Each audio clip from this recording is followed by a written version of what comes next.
কি হলো? ছেলেটা কেমন আছে গো? এখন অনেক ভালো আছে, আর যদি প্যারামিটার সবকিছু ঠিকঠাক থাকে তাহলে বিকেলে ছেড়েও দিতে পারে। ছি ছি ছি, কি কাণ্ড ঘটে গেল বলো তো। বৌমা, মায়েরা যদি সবসময় নিজের সুখটাকে বড় করে দেখে এই রকমই হয়। মা মানে ত্যাগ স্বীকার করা, এইটুকু যদি না বোঝো। মাসিমা, আমার মনে হয় এখন এসব কথা না বলাই ভালো। আপনারা বুঝতেই পারছেন ওর মনের অবস্থা ভালো নয়। ছি ছি, আমরাও সবাই ছিছি করছি। গোটা পাড়াতে তোমাদের পুরো ছিচিকার পড়ে গেছে। হ্যাঁ, সে তো বুঝতেই পারছি। আপনারা তো বাড়িতে এসেছেনই ছিচিৎকার করতে। হ্যাঁ, চুপি চুপি বিয়ে করেছো বাড়ির লোকজনদের নিয়ে। আমরা তো সব পাড়াতেই থাকি, আমরা তো কিছু জানতেই পারলাম না। জেনে কি হতো কাকিমা? দেখুন, এটা দুজন মানুষের ব্যক্তিগত ব্যাপার। আপনারা বাড়িতে এসে কেন চিচিকার করছেন, এটা আপনাদের ভেতরেই রাখুন না। সবাই বলবে। আমি তো তবু বলেছিলুম যে বাড়িতে যেমন আছো তেমনি থাকো। তবু তো ছেলেটা আলাদা হয়ে গিয়ে বউয়ের সঙ্গে সংসার করছে। ভালো লাগছে বৌমা? হ্যাঁ, এই যে সবাই এই কথাগুলো শোনাচ্ছে, তোমার ভালো লাগছে? এই যে সারা সমাজ তোমার দিকে আঙুল দেখে চিৎকার করছে, ভালো লাগছে? আচ্ছা বৌমা, একটা কথা বলো তো, এখানে কথা বলো, তোমার ছেলের থেকে কি তোমার নিজের সুখ বেশি?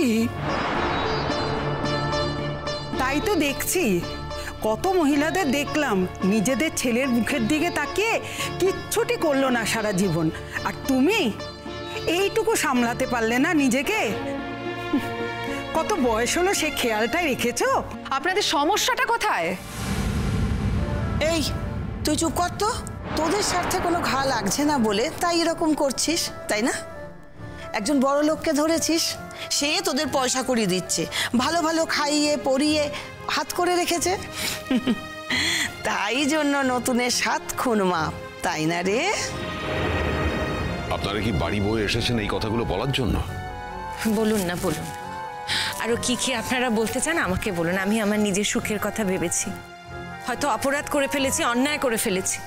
আমার ছেলের মুখের দিকে আমি না তাকিয়েও বড্ড বড় ভুল করে ফেলেছি, তাই তো? করেছি তো, বলুন না, বলুন। আরো কি কি আপনারা বলতে চান আমাকে বলুন। তুমি কিচ্ছু ভুল করনি, তুমি যা করেছো ঠিক করেছো। প্রত্যেকটা মানুষের বেঁচে থাকার অধিকার আছে, ভালোভাবে বেঁচে থাকার অধিকার আছে, সুখে থাকার অধিকার আছে। তোমার ছেলে স্বার্থপর, সে শুধু নিজেরটা দেখেছে। সে কিন্তু নিজের স্ত্রীকে নিয়ে সংসারী হতে পারত, সুখী হতে পারত। তা না করে তার ইগোতে লেগেছে, যাতে তুমি খারাপ থাকো সেই চেষ্টা সে করে গেছে। এমন কিছু করেনি যাতে ওর জীবন সংশয় হয়, সেটা তুমি খুব ভালো করে জানো। ছেলে তোমার মুখ দেখলো? কথা বললো তোমার সঙ্গে? আচ্ছা, এটা তো আমাদের পারিবারিক ব্যাপার, এর মধ্যে আপনারা কেন ঢুকছেন সেটাই তো বুঝতে পারছি না। আরে বাবা, তোমরা তো সমাজে বাস করো। আগেকার দিনে হলে তোমাদের এক ঘরে করে রাখতো, জল কল সব বন্ধ করে দিত। কিন্তু এখনকার মানুষ অনেক উদার, তাই কিছু করেনি। আমরা ছেলেটার খবর শুনলাম, শুনে সহ্য করতে পারলাম না, তাই এসছি। আমাদের ঘরে ছেলে তো আছে নাকি? আপনাদের ঘরে স্বামীও আছে, আপনারা সংসারের সকলকে নিয়ে সুখে থাকেন, তাই তো? আপনাদের মধ্যে একজনও আছে যাকে কমলিনীর মতন কষ্ট ফেস করতে হয়েছে। কমলিনী যা যা ফেস করেছে, যে লড়াইটা ও সারা জীবন ধরে করে গেছে, আপনাদের তার 1% করতে হয়েছে। কই, ওর স্বামী তো ফিরে এসেছিল আরেকজন মহিলাকে সঙ্গে নিয়ে।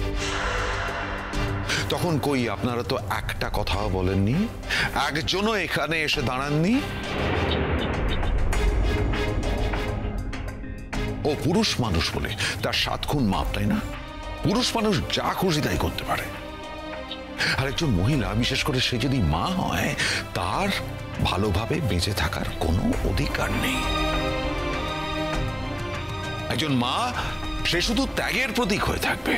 একজন মায়ের ভালোভাবে বেঁচে থাকার কোনো অধিকার নেই, তার নিজের মতন সুখে থাকার কোনো অধিকার নেই। তার নিজের সারা জীবনের কর্তব্য পালন করেও তার ছুটি নেই, তাকে সেই অন্যের কথায় নাচতে হবে, তাই তো? সমস্ত নিয়ম কানুন, বাধা শৃঙ্খলা সব মায়ের জন্য, তাই তো? এই যে শুনুন, আপনার এসব বড় বড় কথা না আমাদের দেশে চলবে না। আমাদের দেশ এজন্য তৈরি নয়।